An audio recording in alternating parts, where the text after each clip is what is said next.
احبابنا اخواتنا واصحابنا وحبايبنا، جروب الخط بتاعهم، الشباب اللي بتدور على الجمال، عايزين واحدة جميلة كما قال الكتاب، العيون الغزلان والعينين الملونة والشعر الأصفر. طب انت ما بتدورش ليه على اللي تعيش؟ ما بتدورش ليه اللي هي تسندك في شدتك؟ ليه ما بندورش على الأخلاق الأول والدين؟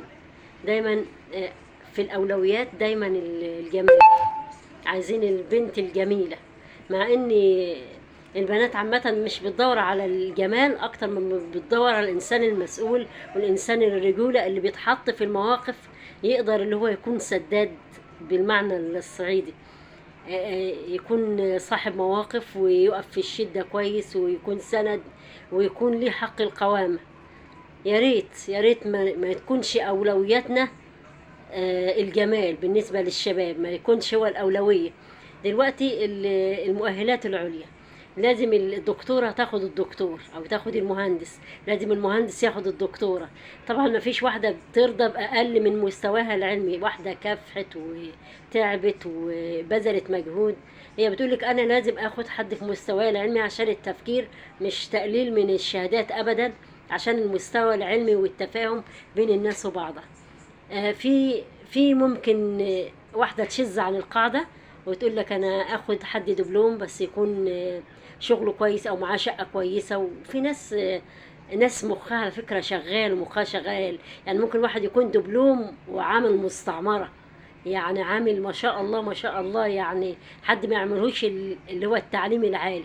في ناس بتقولك العلم في الراس مش في الكراس، دايما يعني محولين كل حاجة حواليهم وبذلين مجهود كبير جدا عشان يوصلوا للمستوى اللي هم فيه. فبحبكم جدا جروب الخط بتاعود.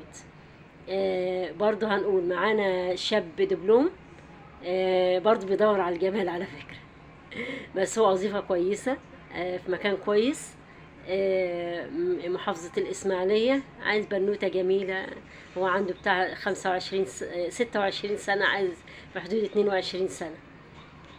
عندنا من الإسماعيلية يا رب، عندنا ما شاء الله بناتنا وحبايبنا واخواتنا كل مؤهلات عليا يا جماعة، كل مؤهلات عليا، يعني كل اللي بيكلمني الدبلومات دي يمكن 1%، المؤهلات العليا كتير جدا جدا جدا، ابتداء من دكتورة